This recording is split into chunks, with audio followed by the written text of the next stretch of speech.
Բարև ձեզ, Factor TV հյուրը Անտարես հրատարակչության տնօրեն Արմեն Մարտիրոսյանն է, ողջույն, պարոն Մարտիրոսյան։ Օրես հերթական միջադեպներ ազգային ժողովում, ոչ վերջինը, ոչ առաջինը, ինչպես ասում են, ընդ որում սա ուղեկցվեց ոչ այնքան բռունցքներին դիմելով, այլ վերբալ, պես ասենք, պայքարով, եթե այդպես կարելի է բնորոշել, սեռական բնույթի հայհոյանքներ, եւ դա հնչում էր դահլիճում տեսախցիկների առաջ իլուր Հայաստանի Հանրապետության բոլոր քաղաքացիների, ձեր կարծիքով ազգի ընտրյալները ինչու որոշեցին այդ ուղերձները հասցնել իրենց ընտրողներին։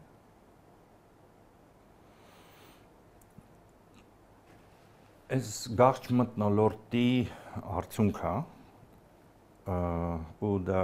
Սերժ Սարգսյանի բախչեն չեմ որևէ բան ասում։ Այսինքն այն կրթական փոսը, որ 90-ականների վերջից փորվել է, կարող է նաև ավելի շուտ, սա դրա արդյունքներն է։ Ասեմ ավելին, որ եթե մենք կրթության վրա պակաս փող ծախսենք, չավելացնենք այդ գումարը, գրադարանները չվերաբացենք, ապա մենք բանտերի վրա շատ 10 անգամ ավելի մեծ գումար ենք ծախսելու։ Այս նես չի, որ ես եմ հորինել, սա աշխարհի փորձը հետա ցույց տալիս, որ կրթության վրա արվող ծախսերը եւ նպատակային, որ ծառայում են այդ ծախսերը նպատակին, բերում են բանտարկյալների կրճատման, իսկ այդ նշանակում է այն հետևանքների կրճատման, որը այդ հանցագործ մարդիկ անում են իրենց գործունեության ընթացքում։ Չգիտեմ, մարդ են սպանում, պայթացնում են, գողություն են անում, վնասներ են տալիս եւ այլն։ Այսինքն դա հիմնային լուծումն է իրավիճակի, եթե կուզեք։ Այո, այս կրթական փոստն է, ու մենք չենք տեսնի, այս մեր պարտությունն է, այս իմ անձնական պարտությունն է, որ այդ հայհոյանքները հնչում են կամ բռնություն է կիրառվում պարլամենտում կամ այլտեղ, բայց այդ պառնությունը, չէ, ես ուրեմն ամեն ինչ չեմ արել, որ այսպես չլինի։ Ես ասում եմ որպես քաղաքացի, նաև որպես հրատարակիչ առանձին կասեմ, որ ամեն ինչ չեմ արել, որպես հանրային ակտիվ մարդ ամեն ինչ չեմ արել, առնվազն չեմ հրկիզվել բողոքի նշան Հանրապետության հրապարակում, բայց ու եթե ինչի ասեցի այդ պարտության մասին, եթե մենք նայենք մեր որևէ պարտություն, եթե ոչ անմիջական արմատը, ապա արմատը կրթական է։ Կրթականի տակ իհարկե դաստիարակչական։ Արդյոք այսօր մեր բոլոր երեխաները գնում են մանկապարտեզ։ Չէ։ Ինչի պիտի Հայաստանի Հանրապետության քաղաքացին վճարի, որ Երևանի ինչ-որ քանակի մարդիկ իրանց երեխաներին անվճար մանկապարտեզ տան, իսկ մնացածը չէ։ Ինչի պիտի Գյումրեցին վճարի կամ չգիտեմ Սիսիանցին վճարի, հարկերա չէ գնում պետբյուջեից, բանա գնում, մասնաբաժինա գնում քաղաքապետարանին։ Այսինքն այս անհավասարությունը մարզերը սենց վարի տալու եւ այլն, որտեղից է գալիս, ինչ է արվում, սենց թե նենց փողի մեծ մասը Երևանում է կուտակված։ Բայց մյուս հարցը մանկապարտեզը ո՞նց ենք մենք ընկալում։ Դա վայր է, որտեղ մեր երեխան պիտի զարգանա, թե որպեսզի մաման կարողանա աշխատի, միտեղ տանենք։ Այ ո՞նց ընկալում ենք, տենց էլ կամ պետք է զբաղված լինի ինչ-որ հարցով, երեխու հանձնման, այդքան ժամ հանձնման տեղը, որ չխանգարի երեխան։ Կնայեք, ես ձեզ հարցրեցի ազգային ժողովի հայհոյանքներից եւ այդ միջադեպից, դուք ասաք մանկապարտեզ։ Պատգամավորները մանկապարտեզ չեն գնացել կարծում։ Երևի չեն գնացել կամ հետագայում Հայաթը իրանց նենց է դաստիարակել, ու ես չեմ կարծում, որ եղել են իրանք Հայաթի ժիր երեխեքը, որ կոմպլեքս է մնացել առհասարակ հայհոյանքն ինչը, դա հայհոյանքը, օրհնանքը, անեծքը եւ մի բան էլ կար, կենացը, դա չիրականացվող խոստումը։ Եթե մարդը հայհոյեց, ուրեմն չի իրականացնելու, եթե անիծեց, ուրեմն չի իրականացնելու։ Իսկ ովքեր են ասում չիրականացվող խոստումներ, թույլիկները։ Ուժեղը գիտի ինչ անելու, գնում անում է։ Չի ասում։ Այսինքն հայհոյանքի տակ մի ուրիշ կտոր կա, եթե դուք հրավիրեք որևէ հոգեբանի, լուրջ, հարցնեք, ասեք, իսկ երբ մարդը կարիք ունի հայհոյանք լսելու, կամ երբ մարդը կարիք ունի հայհոյանք ասելու, նա ձեզ կասի, որ այդտեղ հոգեբանական խնդիր կա, որ երբ որ մարդը անկարող է ինչ-որ հարցերում, ինքը դա խոսքով է, կոմպենսացիայի խնդիր է։ Այսինքն հայհոյանքը, բացի այն, որ ինքը աղտոտիչ է, մտավոր, հոգևոր, բացի այդ, նաև ցույց է տալիս այդ հայհոյողի մասին, դա թուլության նշան է։ Նես չի, որ ես կյանքում չեմ հայհոյել, բայց եթե նայեմ, ապա դա իմ ամենաթույլ տեղն է եղել։ Գնայք կոնկրետացնենք, դուք այդ դրվագը տեսել եք, Լևոն Քոչարյանն է սեռական բնույթի հայհոյանք տալիս եւ Արսեն Թորոսյանը Լևոն Քոչարյանինը չեմ տեսել, բայց ձեզ հավատում եմ։ Բառը չասելով, այսինքն բուն հայհոյանք կոչվող բառը։ Դուք այդ դրվագը, ինչպես եք, երբ որ տեսանյութը միացնում են իրար, առաջին կտոր եւ երկրորդ կտոր, ինչպես եք ախտորոշում, պարոն Մարտիրոսյան։ Դա ինչի հետևանք է։ Չէ՞ որ օրինակ մի դեպքում նախկին նախագահի որդի էր, իր պատասխանատվությունը միգուցե ավելի բարձր պետք է լիներ, որովհետեւ իր հորանումն են տալու օրինակ, մյուսը առողջապահության նախարար էր, ամեն դեպքում ստատուս եւ Արսեն Թորոսյանը ունի ըստության հաստատ կրթված մարդու համբավ, հա, այսինքն Լևոն Քոչարյանը այն ժամանակ շատ փոքր էր, չի մասնակցել, բայց այդ ուժը արել է մարտի 1։ Այսինքն ես նրանց ասելու բան չունեմ, նրանք արել են ամենավատը, քաղաքացի են սպանել Երևանի կենտրոնում, ծեծել, վնասել, լիքը մարդիկ կային խնդիրներով, աչք չունեին, էս չունեին, այն չունեին, գլուխներ բացված, եսի միջ, լիքը մարդկանց բանտարկել են, 1000-ից ավել մարդ են բանտարկել, ինչքանի տարել են քաշքշել ոստիկանական այդ բաներում եւ այլն։ Այսինքն ես իրենց բան ասելու չունեմ, իրանք իրանք ձեռագիրը ցույց են տվել, բայց երբ որ այն մարդիկ, որ պիտի դա զսպեին, իրենք հավասարվում են այդ ամեն ինչին ու գնում են այդ բառապաշարին, այդտեղ խնդիր եմ տեսնում։ Այսինքն ես չեմ ասում նրանք պուպուշ են, բացարձակ, նրանք մարդ են սպանել։ Այսինքն մյուս կողմից չեք զարմանում, ձեր զարմանքը այստեղ է։ Լևոն Քոչարյանի մասին չի, որովհետև ինքը չի, ինքը որպես անձ չի մասնակցել պարտադիր։ Հիմա տեսեք, բազմաթիվ լրատվամիջոցներում այս հարցը քննարկվում ասած տնից։ Մենք չէ որ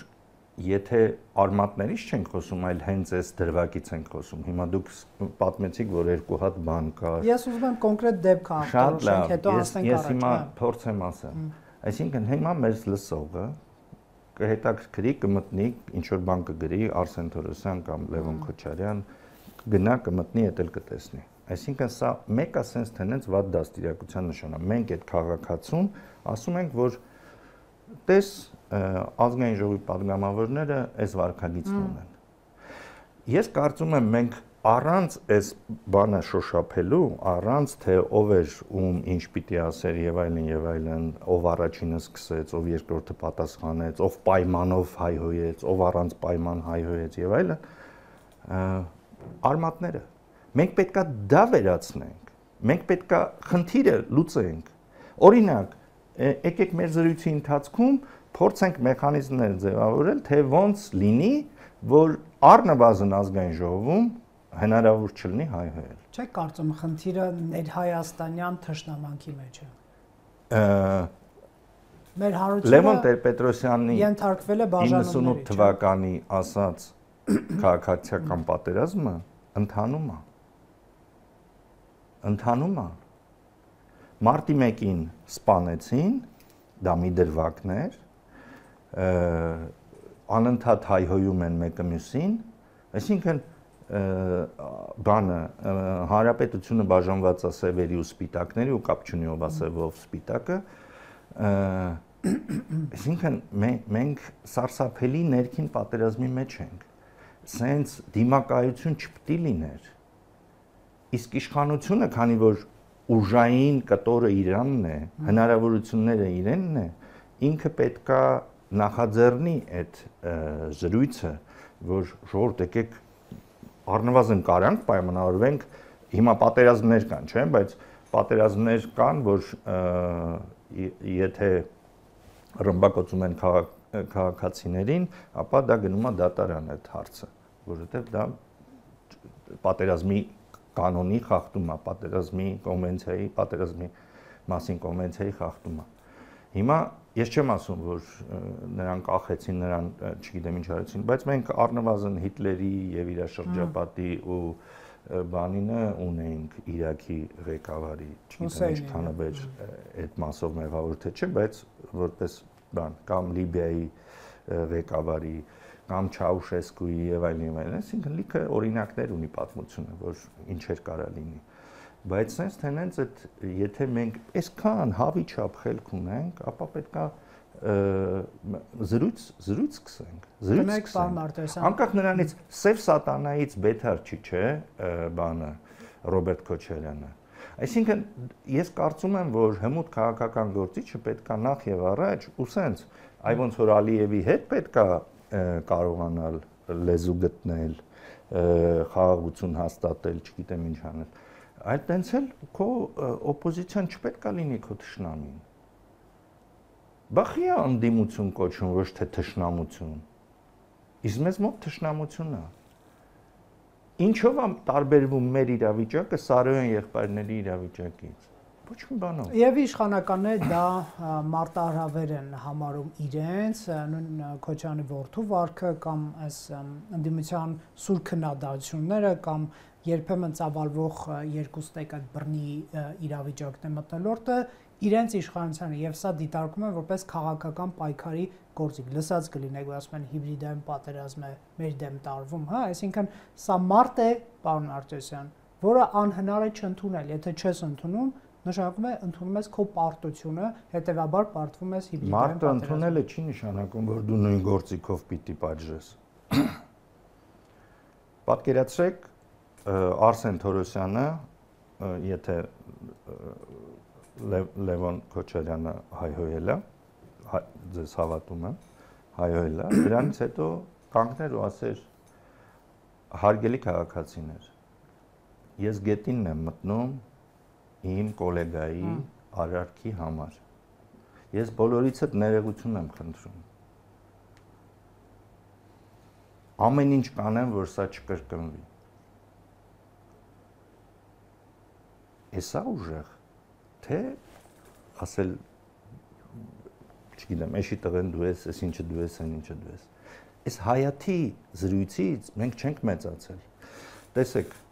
հիշում եք հավանաբար, որ այդ ոչ միայն, նու, մեր բակը բոլոր իմաստներով եւ ֆիլմը եւ չֆիլմը։ Մեր բակում կար տանտղա, պաձեզդի տղա,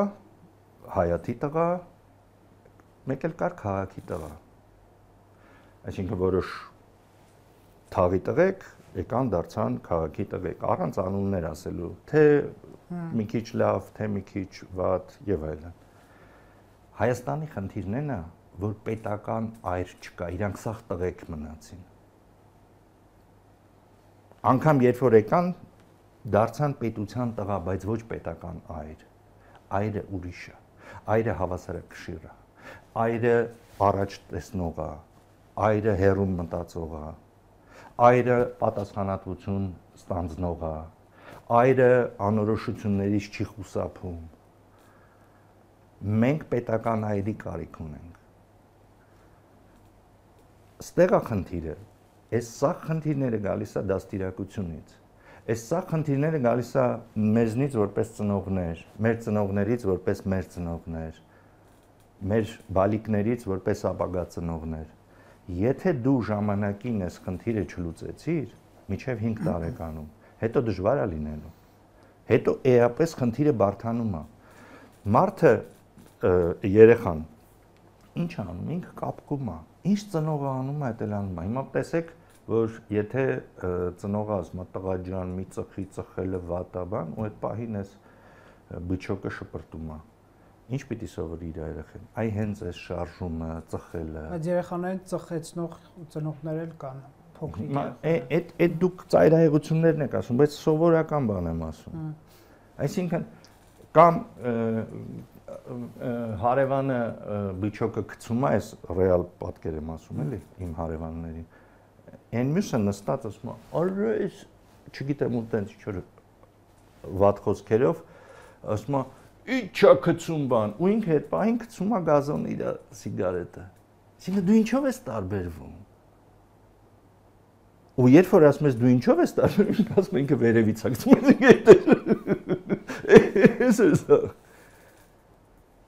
Իսկ այդ ինչից է գալիս, անտերությունից։ Մենք մեր տան ներսում այդ չենք անում, մենք մեր տան ներսում չենք հայհոյում, ես կարծում եմ էլի չենք հայհոյում, հիմա իմ ծնողը չի հայհոյել, մենք կանանց մոտ չենք հայհոյում, ես չեմ տեսել երբևիցե էլի, որ այդ լինի իմ միջավայրում չեմ տեսել։ Հիմա այդ սկզբունքները կամ այդ դաստիարակությունը ուր կորավ, խի գնաց, խի դարձավ, խի է պարլամենտը ոչ տունը։ Դուք դաստիարակությունից եք խոսում, Մերձավանի դեպքը ձեր կարծիքով ինչի՞ բանն է։ Այդ Մերձավանի երեխեքը միջև էին պարլամենտի նիստ տեսել, հասկանում եք։ Հետո եկել են երբևէ մեր պարլամենտի, միգուցե եկել են միական բաց դռների։ Չէ, հերոստացույցով տեսել են, չէ, հերոստացույցով տեսել են, չէ։ Ինչ պիտի սովորեն։ Ու այսօր չի սկսել, սա երկար տարիների, տասնամյակների խնդիր ունի։ Տենց չի, այսինքն մենք այդ բառապաշարի խնդիրը պիտի լուծենք։ Մենք ու սենց մենք ոնց ենք այդ միջադեպերը անվանում։ Ես հիմա փորձում եմ խուսափել տերմիններից, հա։ Ոնց ենք անվանում։ Օրինակ, ինչ է ասում հայը, հայաստանցին կաշառքին։ Տուն պահել։ Քերել։ Շնից մաս փոկել եւ այլն։ Այսինքն, իսկ եթե դա լիներ փչացած, որ կոռուպցիա տերմինը նշանակում է փչացածություն։ Քանի մարդ պատրաստ կլներ, որ իր մասին, հիմա լիք մարդկանց մասին ասում են կոռուպցիոներ, իրանց երեխեքը հանգիստ լսում են։ Իսկ եթե ասեին փչացած, կարող է մի բան փոխվեր։ Լեզուն սարսափելի կարևոր մակրո հատկություն ունի։ Ես այս օրինակը վայթե բերել եմ, թույլ տվեք կրկնեմ, ժամանակին մարտի 1-ից հետո մենք լսում էինք լիքը մարդկանցից, որ ոչինչ որ նախագահն ընտրված չի։ Լսել եք։ Բայց եթե դա լիներ հայոց լեզվին բնորոշ ընտրության արդյունքում ստեղծված, դա կլներ ընտրյալ բառը։ Դե հիմա փորձեք ասել ոչինչ որ ընտրյալը ընտրված չի։ Լեզուդ կոտրում է։ Այ շատ կարևոր է որ դու քո լեզվի արմատներով խոսես։ Ու ինչի ենք մենք այդ կոռուպցիան օգտագործում։ Դա մեզ օգնում է շրջանցել լիքը խնդիրներ։ Իսկ հիմա իրան կոռուպցիայի համար բռնել են։ Պատկերացրեք, ասում են իրան փչացածության համար բռնել են։ Արդեն այս մարդը սկսում է հասկանալ, որ իր երեխեն կլսի, որ ինքը գոնե անվանում են փչացած, անկախ նրանից, որ դա ընդունում է, չի ընդունում։ Գողությանը մենք ոնց ենք անվանում։ Ջանել, կպցնել, չգիտեմ ինչ, այն պետական սեփականության գողության մասին է խոսքը։ Ինչ ասեք։ Տուն պահել։ Հիմա երբ որ կամ էլի նույն Սերժ Սարգսյանի մասին ինչ էին ասում, ասում էին ոչինչ որ ընտրված չի, կարևորը ինքը ընտանիքի հայրը լավ կամ չգիտեմ։ Այսինքն այս երկրորդական բաներից կպնել, որովհետև ինչի մասին է խոսքը, դուր է ստանում էլի։ Տեսեք, Հայաստանի բոլոր ղեկավարները փորձել են Ադրբեջանի հետ թշնամանքը վերացնել, կառավարել կամ հետաձգել, ինչ բառ ուզում եք ընտրեք, բայց հարաբերվել այդ խնդրի հետ, իհարկե ունեցել ենք նախագահ, որ ասել են հայը եւ ադրբեջանցիները գենետիկորեն անհամատեղելի են եւ ադրբեջանցիները մինչեւ այսօր դա օգտագործում են, բայց խոսքս դրա մասին չի։ Այսինքն արտաքին թշնամանքի հետ հարաբերվելու խնդրեմ են բոլորը դրել իրենց առաջ, եւ չդատենք ով ինչքան եւ այլն եւ այլն ներքին թշնամանքի հետ հարաբերվելու խնդրեմ ըստ էության չկա, հա, այսինքն այդ հանրության իրար թշնամի համարելը, փողոցում իրար հետևից խետ հայացքով նայելը կամ Արմեն Մարտիրոսյանի վրա հարձակվելը փողոցում, երբ որ տարիներ առաջ ընդդիմադիր ցույցեր են, հա, եւ ձեր դեպքը ուղղակի դեպքերից մեկն է, ուղղակի դրսևորումներից մեկն է այդ ներհայաստանյան թշնամանքի, որը մենք այդպես էլ չենք կարողանում հաղթահարել։ Միգուցե իմս հարցադրումը արհեստական, դա նորմալ է։ Միգուցե նորմալ է պարոն Մարտիրոսյան իրար հայհոյելը։ Դուք եք ինչ որ այսպես արիստոկրատական բանից, հա, դիրքերից քննադատում կամ այլ մարդիկ, որոնք դա չեն հանդուրժում։ Տեսեք, Միացյալ Նահանգների հանրությունը ոնց է աղճատված, կիսված, մի թշնամանք էլ այնտեղ է, կամ Ֆրանսիայում դեղին ժիլետների այդ ցույցերը տեսնում եք ոնց էր ցրում Ֆրանսիայի նախագահը, մարդիկ էլ են։ Ես ցույց ցրելուն դեմ չեմ։ Եթե ցույցը խաղաղ է, ասում եմ ներհասարակական թշնամանքը միգուցե նորմալ է։ Եթե ցույցը խաղաղ է, որևէ ցուցարարի մազին պիտի չկպնեն, բայց երբ որ կա բռնություն, իսկ այնտեղ կա բռնություն։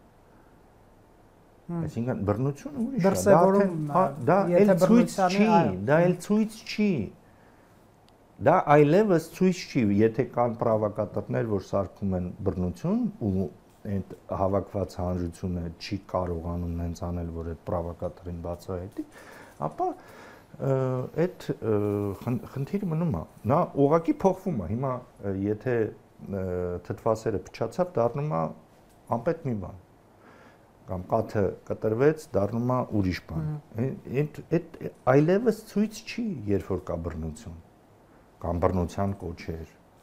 Այսինքն մենք երկու տարբեր բանի մասին ենք խոսում։ Մենք եթե մենք չենք դա հստակեցնում, ապա խի ենք պահանջելու, որ ուրիշները հստակեցնեն։ Ու երբ որ մենք մարտի 1-ը համեմատենք Ֆրանսիայի ցույցերի հետ կամ Ամերիկայի, տեսեք, Ամերիկան է ասում, այս Թրամփի որոշումը, որ պետքա արտաքսեն ոչ լեգալ էմիգրանտներին։ Ինչքան մարդիկ են, ինչքան ուսուցիչներ ոտի կանգնեցին ու շարժում սկսեցին, որ այս հռկոպալի բաներ մի արեք, գնացեք ամեն մարդու խնդիրները առանձին լուծեք։ Այս ինչ եք անում։ Ու մեծ շարժում սկսվեց։ Ուր է մեր մտավորականը, որ պետքա զսպեր։ Մենք էլի գալու ենք նույն խնդրին, որը ժամանակին մեծերը բարձրացրել են, մեր մտավորականությունը չկարողացավ դառնալ ընդդիմություն, որևէ բռնության ընդդիմություն, որևէ հայհոյանքի, կեղտոտ խոսքի, կեղտոտ մտքի եւ այլն։ Այդ բարոյական բանի մտավորականության խնդիրն է։ Ու մենք ունենք մտավորականներ, բազմաթիվ պայծառ դեմքեր, բայց մենք իրար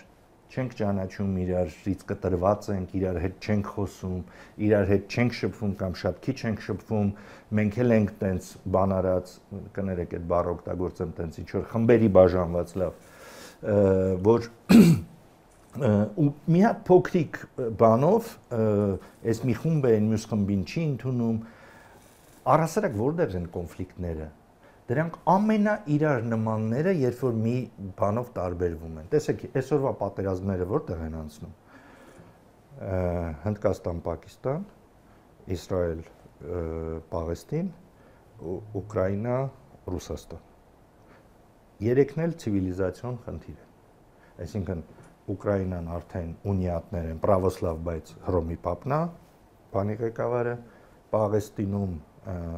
նույն էթնոսն է,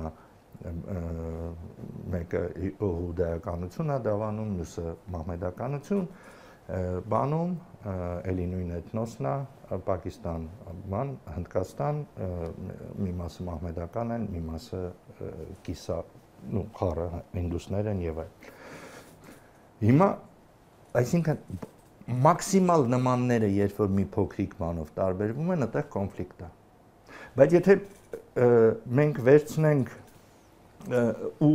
այս փոքրիկ խմբակների խնդիրները էլի տենց են, իրանք մաքսիմալ նման են, լեզուն նույնն է,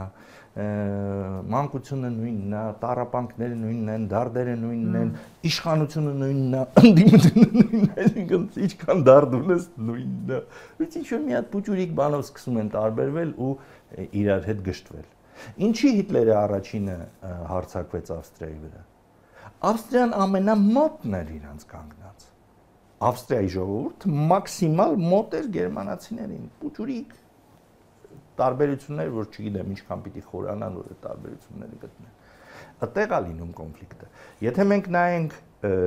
օրինակ Հայաստանում ինչ սպանություններ են լինում ավտովթարների ելքով, չգիտեմ, մարդասպանության, չգիտեմ ինչ խնդիրների եւ այլն, հաստատ այդ քանակը տարիների ընթացքում ավելի մեծ է, քան արտաքին կոնֆլիկտների քանակը։ Բա մեր հանրության մի շերտը այն մյուսից ինչով է տարբերվում։ Ամենաշատը մենք ենք մեզ սպանում։ Այդ դեր ասածս։ Ամենաշատը մենք ենք մեզ վիրավորում։ Ամենաշատը մենք ենք մեր համար խնդիր ստեղծում։ Պատերազմի ժամանակ են պանիկան, որ կար համատարած, որ չգիտեմ Իջևանից են գալիս, այս ինչն է գնում, այս ինչը սենց է անում, պատերազմից հետո եղած շրջանը, այդ մենք չէինք։ Բայց ով չէր հասկանում, որ պանիկան թուլացնում է պետությունը։ Իսկ այդ ժամանակ պետք է պահել։ Այն որ տներ էին, ես հասկանում եմ այդ մարդկանց հուզմունքը։ Հասկանալն ու ընդունելը տարբեր բաներ է։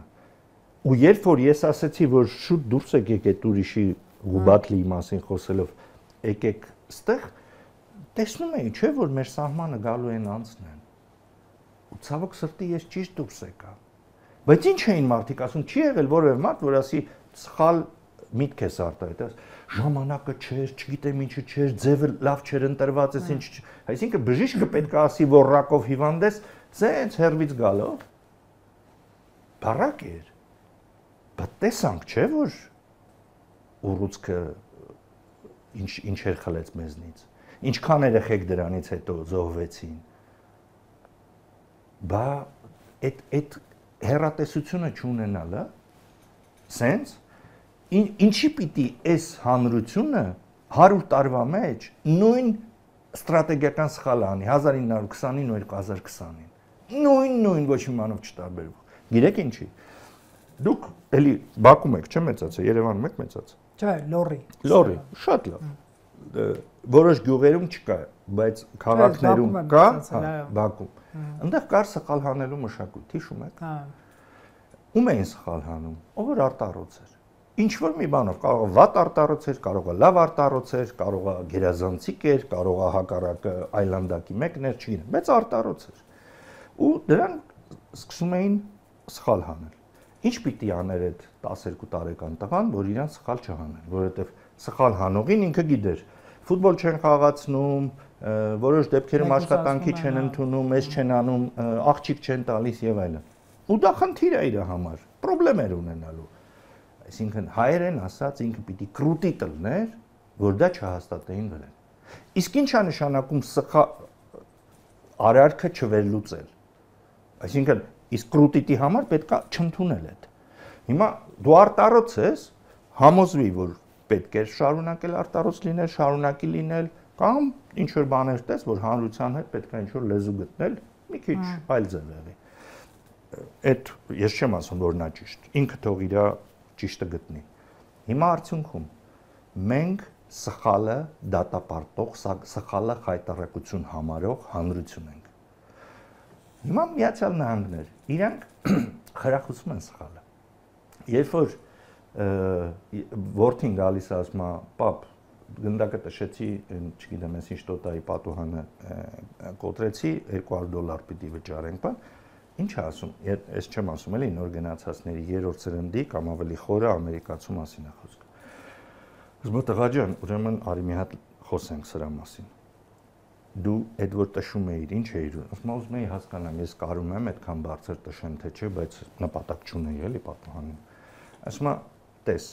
դու այդ ուզում էիր իմանաս, դրա համար տենց եղավ։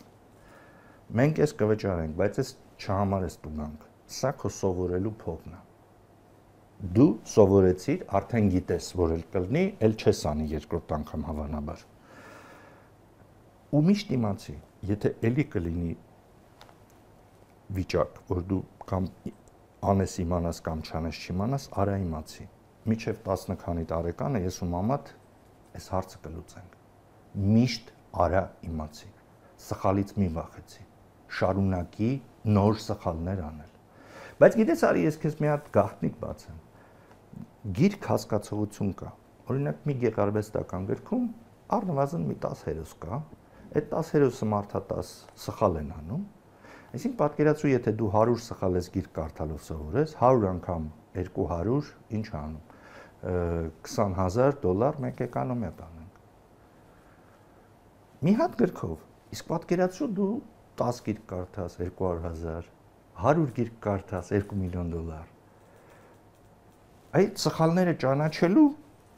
միջոցներ կան լիքը։ Հիմա մի հատ էլ վերադառնանք բան։ Գիտնականի աշխատանք ի՞նչ է։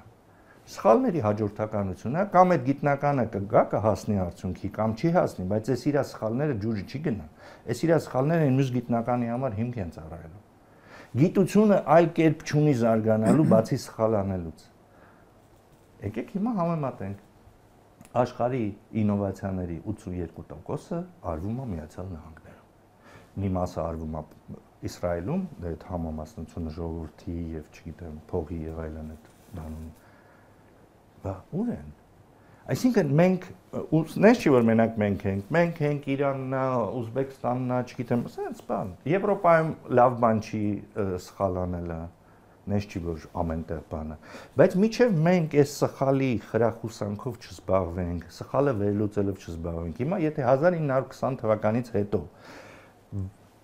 մի քանի պատմաբան կամ չպատմաբան, կապ չունի մասնագիտությունը, իմացող մարդ նստեին քննարկեին ինչ ստրատեգիական սխալ են կարել կամ կարդային այն մարդկանց դաշնակցության լիդերների, որոնք հետադարձ հայացքով նայում էին այդ արած սխալներին, այս չէր լինի։ Մենք 100 տարի մնացինք դաշնակ։ Կուսակցության մասին չի խոսքը, մտածելակերպի մասին է խոսքը։ Ու ունեցանք էլի նստացենք կոտրաստաշտակի առջև։ Այն ժամանակ կոտրեցին, նստեցին, այս ժամանակ նույնը, ոչ մեկի համար դաշ չեղա, որովհետև սխալի վերլուծության շնորհք չունենք։ Մեզ ոչ մեկը չի սովորացնում դպրոցում դա անել։ Մեզ տանը չեն սովորացնում դա անել։ Ով որ ծնողն է, ծնողը խոսում ասում է, «Էս ինչ արեցիր»։ Չի կանչում հանգիստ ասում, «Արի մի հատ վերլուծենք, էլի տղա ջան, աղջիկ ջան։ Արի մի հատ հասկանանք։ Գիտես, ոնց որ ճիշտ ես արել, բայց արի տեսնենք ուրիշ ելք կար թե չնես չի որ ես գիտեմ պատասխանը։ Մենք այս ինչ կա, այս փոքրուց է գալիս։ Ու այդ մանկության խնդիրները գալիս են սենց պարլամենտում ծլում։ Չիրականացված այդ մտքերը մարդը իշխանություն ստանում, գալիս է սկսում է իրացնել։ Ինչ է անում այսօր պարապ չինովնիկից, լիքը պարապ չինովնիկներ կան։ Չինովնիկ բառը ամենապատկառելի բառն է ինձ համար, հա, այդ պետության հիմքն է։ Բայց մենք հասկանում ենք, որ մեր պետական ապարատը ուռճացված է։ Հիմա ինչ պիտի անի այդ բավականաչափ կրթված մարդը, երբ որ ինքը հասկանում է գործ չունի։ Պետք է գործ ստեղծի։ Պետք է ինքը գոնե իր մտքում ինքը կարևոր բան անի։ Բայց եթե գործ չունի, ինչ անում։ Ընկնում է գործարարների ջանը, քաղաքացիների ջանը եւ այլն եւ այլն։ Այսինքն եթե պետական մեխանիզմից ես առաջի հերթին տենց բաներ կանեի։ Կկրճատեի այդ ապարատը, գրադարանները կսարքեի ժամանակակից, բայց գրադարանի ժամանակակից սարքելը չէի սկսի գրքից, սկսեի գրադարանավարից։ Երևանի քաղաքապետարանը հարցում էր արել, գրքերով ուզում էր համալրել Երևանի գրադարանները եւ նորմալ որոշում է, մի հատ ասեք ինչի կարիք ունեք, դա էլ տա։ Հանկարծ այդ ցուցակը ընկավ ձեռս ու տեսա, որ ամենանոր գիրքը, որ նշել են Երևանի գրադարանավարները, դա Ֆրանց Կաֆկայի գիրքն էր։ Այսինքն 120 տարի հետ մնացած կյանքից, բայց գրադարանավարները լավագույններն են հանրության։ Պատկերացրեք մեր հանրությունը ինչքան հետ է։ Ինչերից են խոսում մարդիկ։ Եվ մեկ էլ այս բովանդակությունը թողած անընդհատ ձևի մեջ։ նայեք շքեղ ավտոմեքենաների համարներին։ Կրկնվող, պրիմիտիվ, ամենապրիմիտիվ բանը դա բոլոր նիշերը նույնը լինելն է, քիչ ավելի պրիմիտիվ մի հատ տարբերվի կամ կլորությունը նույնը լինի։ Նայեք հեռախոսահամարներին։ Այսինքն, սա չպետք է սովորական մարդու համար լինի ազդանշան, որ այս մարդը ձևին ավելի կարևորություն է տալիս։ Անկախ նրանից, մեկը կարող ասի, դե գիտես, ես տենց չեմ, բայց հանրությունը դա հարգում է, սենց են։ Մեկը դու զոհն ես դարձել այդ բանին։ Այսինքն դու ընդունել ես հանրության այդ կանոնը։ Այսինքն դու գործ պետք է չունենաս այս մարդու հետ։ Ինքը քեզ քաշելու է, ինքը անընդհատ ձևերին է ուշադրություն դարձնելու, բովանդակությունը չի տալու։ Քո պատվերը քեզ չի տալու, ախպեր։ Լոլոներին քո այդ կոնֆլիկտը սարքելու քո մի դառը ասած ինչ որ բարի տարի համար եւ այլն։ Քո փողը չի տալու։ Զգուշ եղի տենց ֆորմալ, կաղապարված մենակ կաղապար ունեցող մարդկանցից։ Մեջը դատարկությունն է շատ դեպքերում։ Պարոն Մարտիրոսյան, շնորհակալ եմ զրույցի համար։ Factor TV-ում հյուրընկալել ենք Արմեն Մարտիրոսյանին։